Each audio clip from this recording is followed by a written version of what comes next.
Boa tarde, alunos do 8º ano da Escola Janoca Maciel. Hoje nós estamos iniciando o nosso segundo bimestre de aula e o tema da nossa aula é diferentes formas de regionalização, certo? Vocês vão estar acompanhando durante toda essa videoaula. Nós estamos seguindo o livro didático que vai estar disponível as páginas em PDF na plataforma e vamos lá. Diferentes formas de regionalização. Chamamos de região uma porção de território que apresenta características semelhantes de acordo com determinados critérios e classificações. Então, aqui nada mais é do que o conceito de região, é uma porção de território, certo? E dessa porção, ela apresenta características semelhantes. Devido a ter essas características semelhantes, por isso chamamos de região. Para estudar o mundo do ponto de vista físico, por exemplo, é feita uma regionalização, ou seja, que é uma regionalização? É uma divisão do território com base em elementos como solo, relevo, vegetação e etc. Já para estudar as sociedades e os povos, podemos classificá-los com base em países ou estados, religiões, línguas, etnias, culturas, desenvolvimento, entre muitos outros aspectos.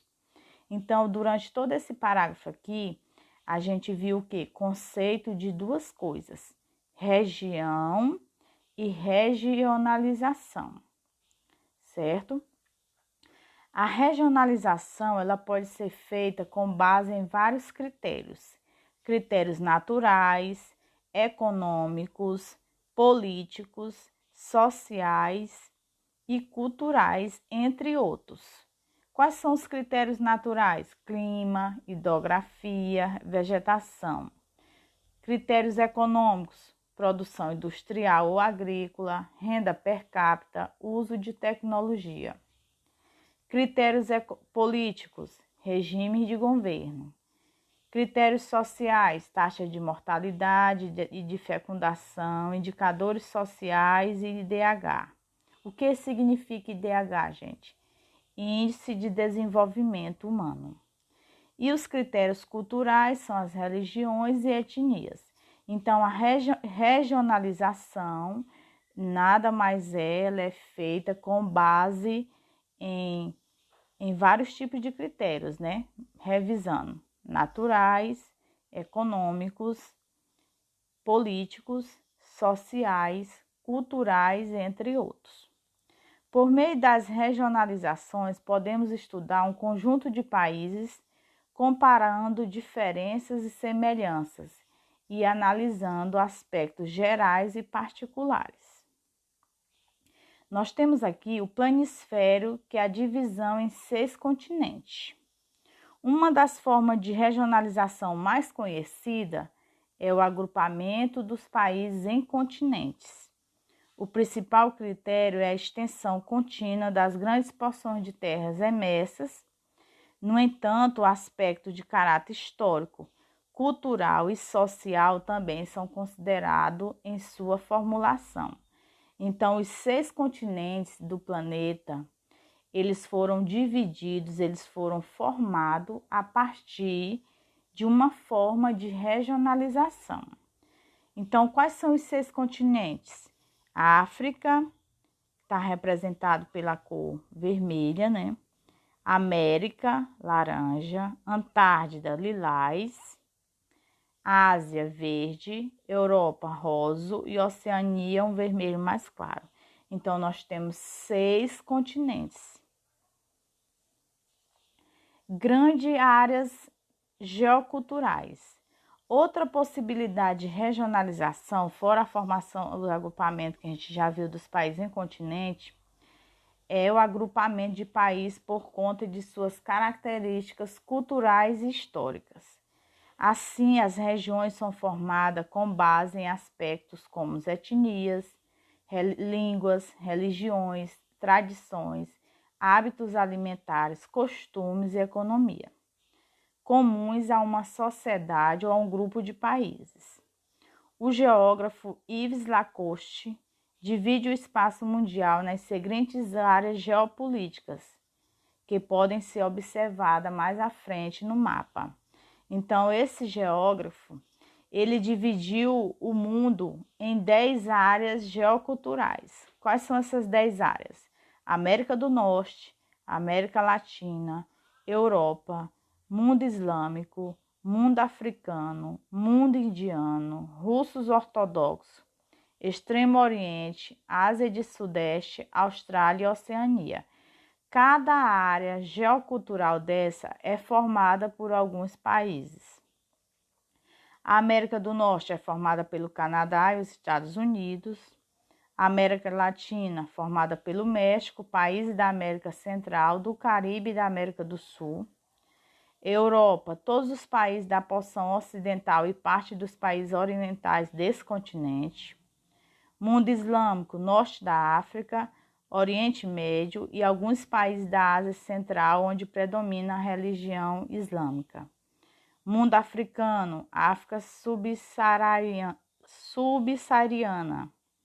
Mundo Indiano, Índia, Paquistão, Bangladesh e Sri Lanka. Russos ortodoxos, Rússia, Ucrânia, Belarus, onde predomina a religião cristã ortodoxa. Extremo Oriente, China, Japão, Coreia do Norte, Coreia do Sul e Mongólia.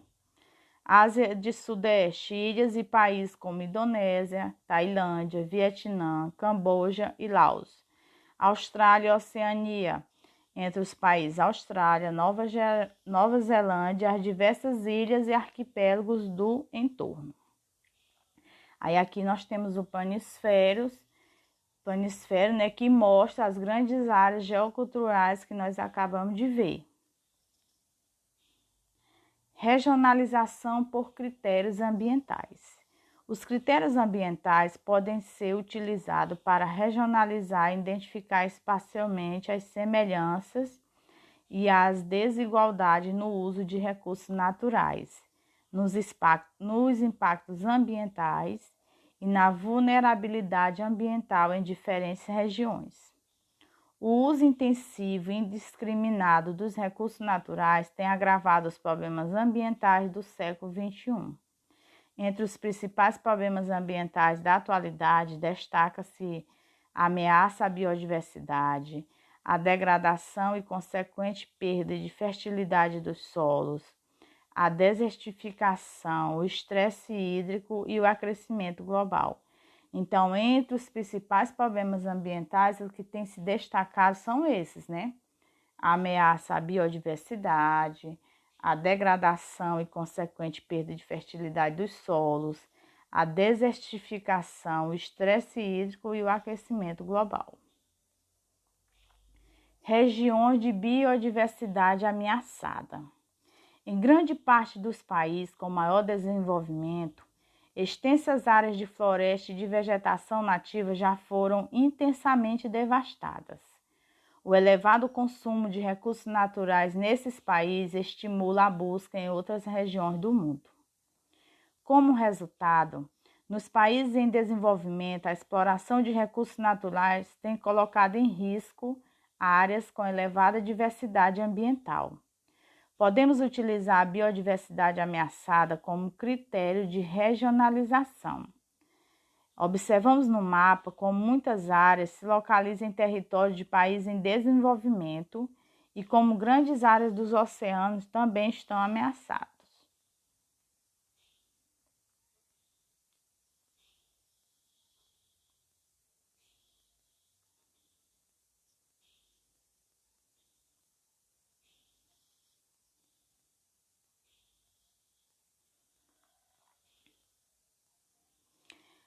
As regiões por uso dos recursos hídricos.